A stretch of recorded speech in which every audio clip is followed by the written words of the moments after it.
الحمد للہ رب العالمین والعاقبۃ للمتقین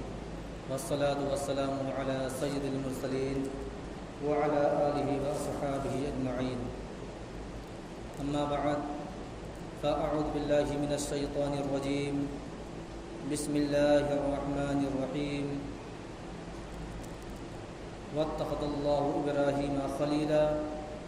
صدق اللہ مولانا العظیم وبلغنا رسولہ النبی الامین المکین الکریم ونحن على ذلك لمن الشاہدین والشاکرین والحمد للہ رب العالمین۔ محترم حضرات، آئیے کچھ عرض و معروض سے قبل اپنے آقائے نامدار مدینے کے تاجدار جناب روح فدا محمد عربی صلی اللہ تعالی وسلم کی بارگاہ بقدس پناہ میں درود و سلام کی ڈالی نشاور کریں اور پڑھیں بآواز بلند اللہم صلی علی سیدنا شفیعنا حبیبنا کریمنا مولانا محمد وبارک وسلم صلاۃ و سلام علیک یا رسول اللہ صلی اللہ تعالی علیہ وسلم۔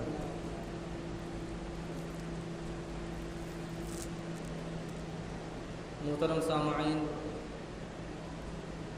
آج ذی الحجہ کی 8ویں تاریخ ہے اور آج کا دن گزار کر کے 9ویں ذی الحجہ کی فجر سے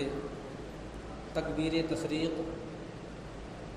ہر نماز کے بعد جو واجب ہے شروع ہو جائے گی اور اس کا سلسلہ 13ویں ذی الحجہ کے عصر تک رہتا ہے، اور یہ تکبیر ایسی تکبیر ہے جس کو اللہ تبارک و تعالیٰ بہت ہی زیادہ پسند اور محبوب فرماتا ہے۔ محترم سامعین، کئی جمعے سے جن کی یادگار 10 ذی الحجہ کو منائی جاتی ہے اور جن کی سنت ادا کی جاتی ہے، ان کے زندگی کے کچھ حالات جو مجھ ناچیز سے ہو سکا بیان کیا، اور انشاءاللہ العزیز آج بھی کچھ گفت و شنید کی جائے گی، اور جو کچھ بچے گا عید الاضحیٰ کے دن انشاءاللہ بیان کروں گا۔ چونکہ حضرت ابراہیم علیہ الصلاۃ والتسلیم کو اللہ تبارک و تعالیٰ نے ایسی شان اور ایسی محبوبیت عطا فرمائی تھی کہ جس پر آج پوری دنیا ناز کرتی ہے، اور لوگ جانتے بھی ہیں کہ اللہ تبارک و تعالیٰ اپنے محبوب، اپنے خلیل حضرت ابراہیم علیہ نبینا علیہ الصلاۃ والتسلیم سے کتنی محبت فرماتا ہے کہ لوگ ہر نماز میں درود شریف جب پڑھتے ہیں تو اس میں اپنے نبی کے ساتھ حضرت ابراہیم کا نام بھی لیا جاتا ہے، وعلی آل ابراہیم انک حمید مجید۔ درود شریف میں 2 بار ذکر ہوتا ہے، اس سے ان کا مرتبہ، ان کی فضیلت ہم تمامی حضرات کو جان لینا چاہیے، چونکہ حضرت ابراہیم علیہ نبینا علیہ الصلاۃ والتسلیم نے اپنی پیدائش سے لے کر کے اور جب تک آپ باحیات رہے اس وقت تک دین اسلام کی تبلیغ آپ نے اپنی پوری زندگی میں فرمائی، اور ایسی تبلیغ نہیں کہ صرف لوگوں کو بتا دیں، بلکہ آپ نے کہیں کہیں پر ڈٹ کر کے آپ نے مقابلہ کیا، اور تنہ تنہا کئی کفار کے جھرمٹ میں آپ نے تنہا تبلیغ اسلام کا پرچم لہرایا۔ چونکہ حضرت ابراہیم علیہ نبینا علیہ الصلاۃ والتسلیم نے صرف لوگوں کو دین کی تبلیغ نہیں دی، بلکہ سب سے پہلے آپ نے اپنے گھر سے اسلام کی تبلیغ کی شروعات کی۔ اور لوگ جانتے ہیں کہ زندگی میں ہر انسان، ہر آدمی کی زندگی میں تین چیزوں سے سب سے زیادہ محبت کرتا ہے۔ سب سے پہلے اپنے گھر اور اپنے وطن سے سب سے زیادہ محبت کرتا ہے، کیونکہ لوگوں کو دیکھا جاتا ہے کہ اپنا گھر بار اگر چھوڑ کر کے کہیں دوسری جگہ چلے جاتے ہیں، چاہے جتنی آسائش ہو، چاہے جتنا آرام ہو، اے سی روم میں سونا پڑے، لیکن جو مزہ گھر پہ سونے کا ملتا ہے، چاہے بغیر پنکھے کولر کا ہی کیوں نہ ہو، اتنا مزہ دوسری جگہ پر نہیں آتا۔ اور دوسرا ہے اولاد سے آدمی بہت ہی زیادہ محبت کرتا ہے۔ اولاد تو ایک ایسے انجیکشن کا نام ہے کہ اگر آپ کی چھاتی پہ چڑھ جائے تو بڑا سکون ملتا ہے، جبکہ دوسرا کوئی چھاتی پہ چڑھ جائے تو لوگ قتل و غارت پر اتر جاتے ہیں۔ لیکن اولاد ایک ایسی چیز ہے کہ اگر آپ سوئے ہوئے نیند میں ہوں اور آپ کی چھاتی پہ چڑھ جائے، آپ کی نیند میں خلل پیدا کر دے، تب بھی آپ کو بڑا سکون محسوس ہوتا ہے۔ اور تیسری چیز ہے جان۔ اس سے ہر انسان بڑی محبت کرتا ہے اور ہر جگہ اس کی بچاؤ کرتا ہے، اور کیوں نہ کرے، کیونکہ اللہ تبارک و تعالیٰ کا فرمان بھی ہے کہ اگر آپ کو کوئی شخص آپ کے سینے پر پستول رکھ کر کے کہہ دے کہ اگر تو خدا کا انکار نہیں کرے گا تو تجھے میں قتل کر دوں گا، تجھے مار دوں گا، تو اللہ تبارک و تعالیٰ نے فرمایا کہ ایسے موقع پر تھوڑی دیر کے لیے میرا انکار بھی کر دو، لیکن جان بچا لو۔ جان بچانا فرض ہے۔ اگر آپ کو بھوک کی شدت ہے، آپ کو ایسا لگتا ہے کہ اگر میں کھانا نہیں کھاؤں گا تو مر جاؤں گا، لیکن کوئی حلال چیز آپ کے پاس موجود نہیں، حرام چیز ہے، تو حرام چیز کھا کر کے اپنی جان بچا لو، جو فرض ہے۔ جان بچانا بھی فرض ہے۔ تین چیزیں ایسی ہیں جن سے انسان بڑی لگاؤ، بڑی محبت کرتا ہے، لیکن جب اللہ تبارک و تعالیٰ نے اپنے خلیل سے فرمایا اے میرے محبوب، اے میرے خلیل، تو مجھے کیا دینا چاہتا ہے، تب حضرت ابراہیم علیہ نبی علیہ الصلوۃ والتسلیم نے فرمایا تھا مولا تعالیٰ تینوں چیزیں تیرے لیے ہمیشہ ابراہیم حاضر کر دے گا۔ اب سوچئے، تینوں چیزوں سے صرف حضرت ابراہیم علیہ نبی علیہ الصلوۃ والتسلیم نے زبان سے نہیں کہا، بلکہ ان کی تاریخ کا مطالعہ کیجیے، آپ نے کر کے بھی دکھایا۔ آپ نے اپنے وطن عزیز، جہاں آپ کی پیدائش ہوئی تھی، بابل کی سرزمین پر آپ کی پیدائش ہوئی تھی، آپ نے وہاں سے وطن کو ہجرت کر کے آپ سب سے پہلے مصر گئے۔ جب وہاں پر آباد ہو گئے تو وہاں جب آپ کو جمنے لگا تو پھر وہاں سے آپ ہجرت کر کے فلسطین کے سرزمین پر چلے گئے، اور اسی طرح اپنے وطن عزیز کو بھی آپ نے قربان کر دیا اللہ کی راہ میں۔ اور جب اولاد کی بات آئی تو آپ تو پورا واقعہ جانتے ہوں گے کہ حضرت ابراہیم علیہ نبی علیہ الصلوۃ والتسلیم نے جو کارنامہ انجام دیا، اپنے بیٹے کے گردن پر صرف چھری کو رکھا ہی نہیں، بلکہ اپنے بھرپور طاقت سے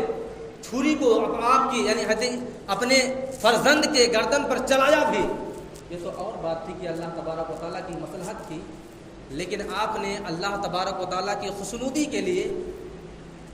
جو کسی نے نہیں کیا آپ نے کر دکھایا۔ اور جب جان کی بات آئی تو آپ نے اتنے بڑے آتش کدے میں، جس کو اگر آج دنیا کے سامنے اس کے ایک ایک چیز کو بیان کیا جائے تو پوری دنیا حیران ہو جائے گی کہ حضرت ابراہیم علیہ نبی علیہ الصلوۃ والتسلیم نے کیسے اس آگ میں چھلانگ لگا دی اور اس آگ میں جانے کے لیے تیار تھے، جبکہ فرشتے موجود تھے مدد کے لیے، جوق در جوق فرشتے آتے رہتے تھے۔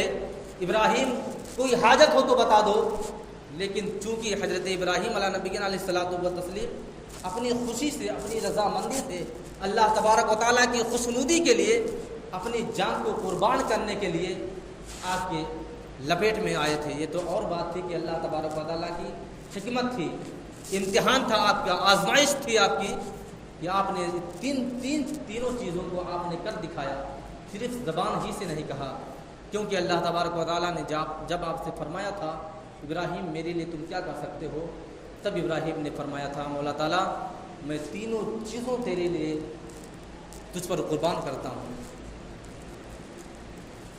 حضرت ابراہیم علیہ نبی علیہ الصلوۃ والتسلیم کی زندگی کا مطالعہ آپ اگر کریں، ان کی تواریخ کا مطالعہ کریں، تو آپ کی زندگی میں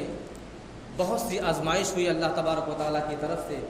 اور آپ ہر امتحان میں کامیاب ہوئے۔ اور آپ کے بارے میں بتایا جاتا ہے کہ تمام انبیاء میں، تمام نبیوں میں جتنی مہمان نوازی حضرت ابراہیم علیہ نبی علیہ الصلوۃ والتسلیم نے لوگوں کے درمیان کی، اتنا کسی نے نہیں کی۔ آپ کے اندر آپ کی خصلت تھی، آپ کی کارکردگی تھی کہ آپ ہمیشہ اپنا جب دسترخوان بچھاتے تھے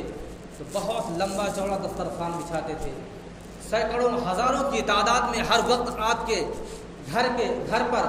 آپ کے صحن میں، آپ کے دروازے پر فقیروں کا ہجوم رہتا تھا۔ لوگ جانتے تھے کہ حضرت ابراہیم علیہ نبی علیہ الصلوۃ والتسلیم پورے مصر اور پورے فلسطین کی سرزمین پر ایک تنہا ایک ایسے ہیں جو آپ بھرپور اور دل کھول کر کے مہمان نوازی فرماتے ہیں۔ ایک مرتبہ جب فلسطین کی سرزمین پر قحط سالی پڑ گئی، لوگ بھوک سے مرنے لگے، اور جب لوگوں کو کہیں سے کھانا میسر نہیں ہوا تو تمام لوگوں کا ہجوم پورا فلسطین حضرت ابراہیم علیہ نبی علیہ الصلوۃ والتسلیم کے دروازے پر ٹوٹ پڑا۔ لیکن اتفاق ایسا تھا کہ حضرت ابراہیم علیہ نبی علیہ الصلوۃ والتسلیم کوئی بھی کھانے والی چیز کبھی اکٹھا کر کے رکھتے نہیں تھے۔ جو بھی اللہ تبارک و تعالیٰ آپ کو دیتا، آپ دوسرے وقت میں فقیروں میں لٹا دیتے، اور فقیروں میں کھانا بنوا کر کے لنگر عام کر دیتے تھے، اور پورا کھانا ختم فرما دیتے تھے۔ کیا پتا تھا کہ قحط سالی پڑنے والی ہے؟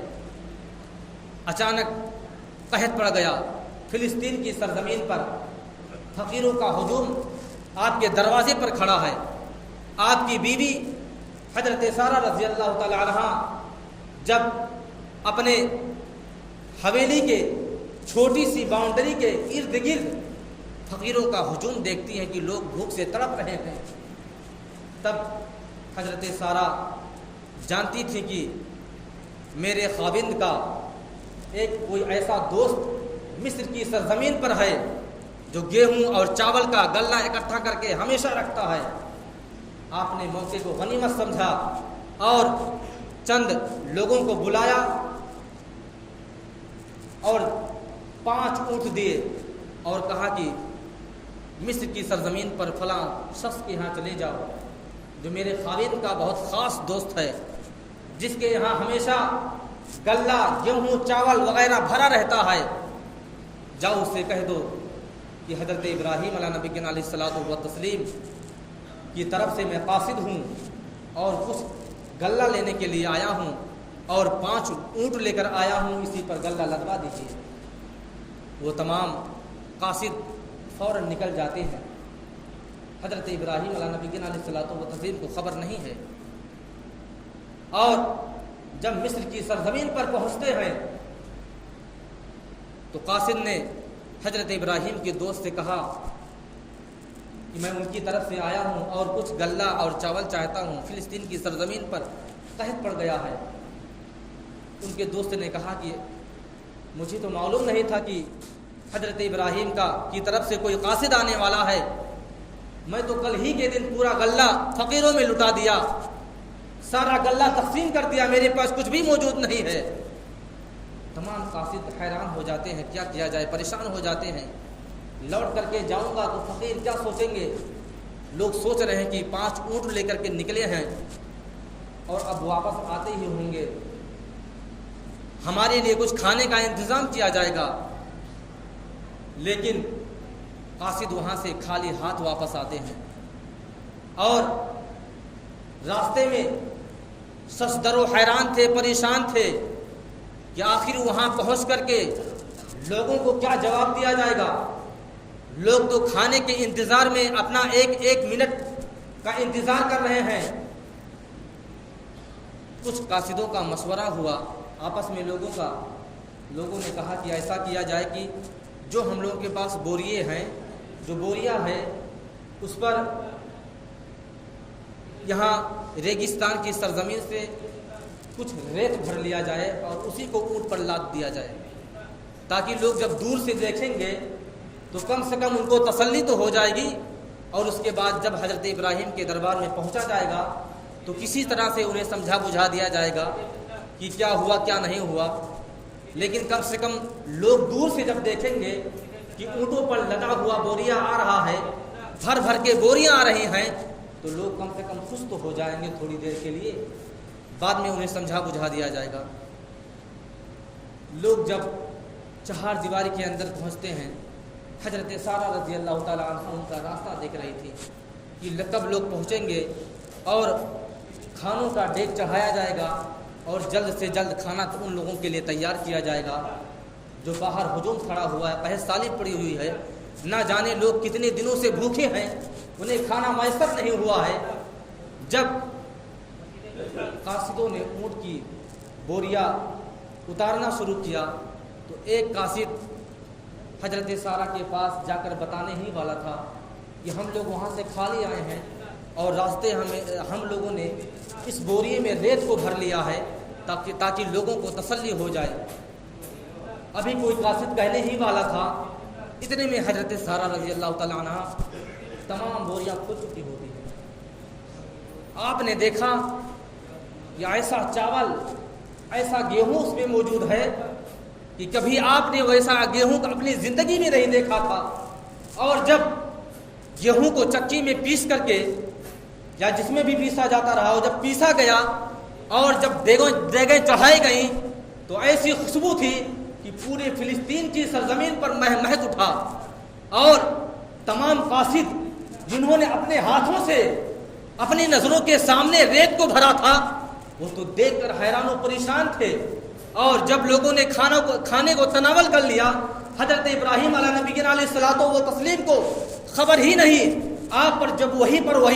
وہی آنے لگی، اللہ کی طرف سے پیغام آنے لگا۔ حضرت ابراہیم علیہ نبی علیہ الصلوۃ والتسلیم جب گھر سے باہر آئے تو سب سے پہلے حضرت سارہ رضی اللہ تعالیٰ عنہ نے آپ کی بارگاہ میں عریضہ پیش کیا، اے ابراہیم، آپ کا وہ دوست جو مصر کی سرزمین پر رہتا ہے ایسا چاول، ایسا گیہوں بھیجا ہے کہ آج تک میں نے اپنی زندگی میں ایسا نہ تو کھانا دیکھا نہ تو گیہوں دیکھا۔ حضرت ابراہیم علیہ نبی علیہ الصلوۃ والتسلیم جو اپنے گھر کے اندر سب سے پہلے آرام کر رہے تھے اور آپ پر اللہ تبارک و تعالیٰ کی طرف سے وہی آ رہی تھی، اللہ تبارک و تعالیٰ نے آپ کو سارے واقعات سے آپ کو پہلے باخبر کر دیا تھا۔ حضرت ابراہیم علیہ نبی علیہ الصلوۃ والتسلیم نے ارشاد فرمایا، اے سارہ، یہ میرے مصری دوست نے نہیں بلکہ میرے عرشی دوست نے بھیجا ہے، یہ تمام کھانے کو اللہ تبارک و تعالیٰ نے بھیجا ہے۔ اتنا سنتی ہیں تو آپ حیران و پریشان ہو جاتے ہیں۔ اسی لیے کہا گیا ہے، اللہ تبارک و تعالیٰ کا فرمان ہے، وَاتَّخَذَ اللَّهُ إِبْرَاهِيمَ خَلِيلًا، یعنی اللہ تبارک و تعالیٰ نے اپنے ابراہیم کو گہرا دوست اپنا بنا لیا ہے۔ سوچئے اللہ تبارک و تعالیٰ نے حضرت ابراہیم علیہ نبی علیہ الصلوۃ والتسلیم کو کیسی فضیلت اور کیسی شان والا نبی بنایا ہے کہ آپ اگر جو چاہ لیں اللہ تبارک و تعالیٰ وہی کر دیتا ہے، آپ جو فیصلہ کر لیں اللہ تبارک و تعالیٰ اسی پر رضا ہو جاتا ہے۔ اور یہی نہیں بلکہ آپ کی زندگی میں ایک ایسا معاملہ بھی آیا، آپ کی زندگی میں ایک ایسا وقت بھی آیا کہ اللہ تبارک و تعالیٰ نے آپ کو اتنی زیادہ مال و دولت عطا کر دی،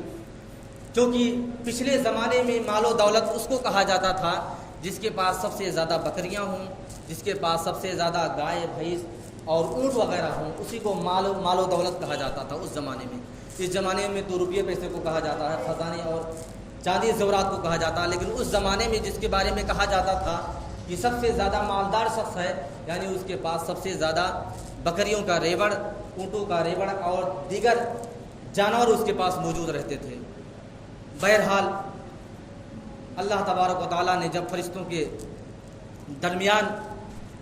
اپنے نبی کا ذکر کرنا شروع کیا اور کہا ابراہیم میرا خلیل ہے، تو فرشتوں نے برجستہ عرض کیا، مولا تعالیٰ جس کو تو اتنی مال و دولت سے نوازے گا، ظاہر سی بات ہے تیرا تسبیح و تحلیل بیان ہی کرے گا۔ اللہ تبارک و تعالیٰ نے کہا فرشتوں میرے اس محبوب کا، میرے خلیل کا اگر امتحان لینا چاہتے ہو تو جاؤ لے لو۔ تمام ایک فرشتہ آیا انسانی شکل میں بن کر کے، اور بکریوں کے ریوڑ کے بیچ میں ایک جگہ بیٹھ کر کے اس نے اللہ تبارک و تعالیٰ کا ورد کرنا شروع کر دیا۔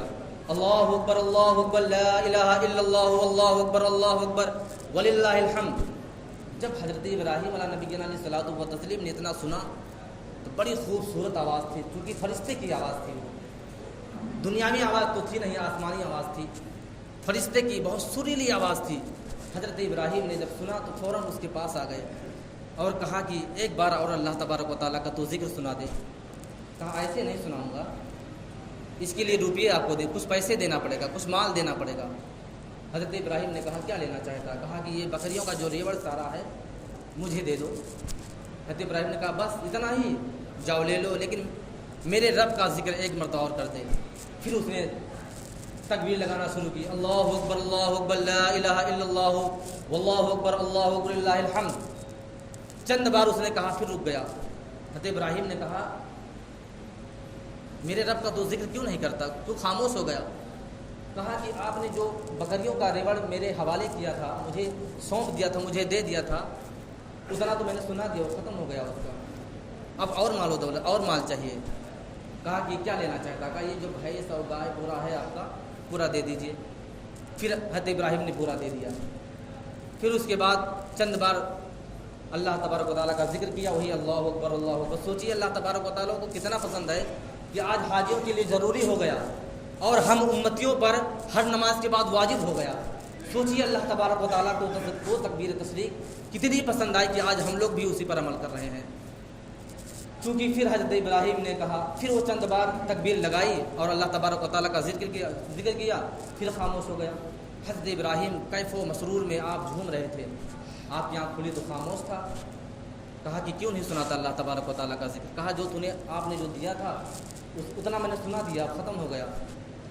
کچھ اور دیجئے تب سناؤں گا، کچھ اور مال دیجئے۔ کہا کہ یہ جو اونٹوں کا ریوڑ ہے یہی مجھے پورا چاہیے۔ کہا پورا لے لو، پھر پورا دے دیا۔ پھر اس نے سنانا شروع کیا اور چند بار سنایا، پھر خاموش ہو گیا۔ حضرت ابراہیم علیہ نبی علیہ الصلوۃ والتسلیم کیف و مسرور میں مست تھے۔ اللہ تبارک و تعالیٰ کی تکبیر لگاتا جا رہا تھا فرشتہ، اور حضرت ابراہیم علیہ نبی علیہ الصلوۃ والتسلیم کو پتہ نہیں کہ کون شخص ہے۔ ان کو تو معلوم تھا کہ کوئی آدمی ہے، کوئی اللہ تبارک و تعالیٰ کا بندہ ہے جو اللہ تبارک و تعالیٰ کا ذکر کیے جا رہا ہے۔ لیکن جب خاموش ہو گیا، حضرت ابراہیم نے پھر سے کہا کیوں نہیں سناتا اللہ تبارک و تعالیٰ کا ذکر، کیوں خاموش ہو گیا؟ کہا ابراہیم اور مال چاہیے، جو آپ نے دیا تھا اتنا میں نے سنا دیا۔ حضرت ابراہیم جب آنکھیں کھولتے ہیں تو دیکھتے ہیں کہ ان کے پاس تو کوئی ریوڑ موجود ہی نہیں ہے، سب تو اس کا ہو گیا۔ تو حضرت ابراہیم نے کہا کہ سناتا کیوں نہیں؟ کہا کہ مال چاہیے، آپ کے پاس تو مال بھی نہیں بچا ہے، بکریاں تھی جو میں پہلے لے چکا ہوں، بھینس اور گائے تھی جو پہلے میں لے چکا ہوں، آپ کے پاس آخری مال اونٹ بچا تھا وہ بھی میں لے چکا ہوں، اب کیسے ذکر سناؤں، کیا دو گے؟ حضرت ابراہیم علیہ نبی علیہ الصلوۃ والتسلیم کا جواب سنیے، ایمان تازہ ہو جائے گا۔ حضرت ابراہیم علیہ نبی علیہ الصلوۃ والتسلیم نے ارشاد فرمایا، اے وہ شخص کیا ان بکریوں کو چرانے کے لیے کسی غلام کی ضرورت نہیں پڑے گی؟ اس نے کہا کہ ہاں ضرورت ہے غلام کی۔ حضرت ابراہیم نے عرض کیا، ارشاد فرمایا تو میں ان بکریوں کو چرانے کے لیے تیری غلامی اختیار کرتا ہوں، ایک بار اللہ تبارک و تعالیٰ کا ذکر اور سنا دے۔ فوراً فرشتے کی آنکھ سے آنسو جاری ہو گیا، رونے لگا، کہا ابراہیم مجھے اپنے سینے سے لگا لیجئے، آج تک میں نے دنیا میں اتنا محبوب، اتنا اللہ تبارک و تعالیٰ سے محبت کرنے والا بندہ میں نے نہیں دیکھا کہ جو اپنی ساری مال و دولت اللہ تبارک و تعالیٰ کے ایک ذکر کو سننے کے لیے لٹا دیا ہو، اور جب سارا دولت ختم ہو گیا تو اس کی غلامی کرنے کے لیے تیار ہے، ایسا میں نے بندہ نہیں دیکھا۔ میں تو اللہ تبارک و تعالیٰ کی طرف سے فرشتہ ہوں جو تیری آزمائش کے لیے آیا تھا، اللہ تبارک و تعالیٰ نے تجھے تیرے امتحان میں کامیاب پایا گیا۔ اے فرشتے نے عرض کیا، اے ابراہیم مجھے اپنے سینے سے لگا لیجئے۔ حضرت ابراہیم علیہ نبی علیہ الصلوۃ والتسلیم نے اسے سینے سے لگا لیا۔ سوچو اللہ تبارک و تعالیٰ کیسے نہ اپنے ایسے بندوں سے محبت کرتا وَاتَّخَذَ اللَّهُ إِبْرَاهِيمَ خَلِيلًا، اسی وجہ سے اللہ تبارک و تعالیٰ نے حضرت ابراہیم کو اپنا خلیل بنایا، اپنا گہرا دوست بنایا۔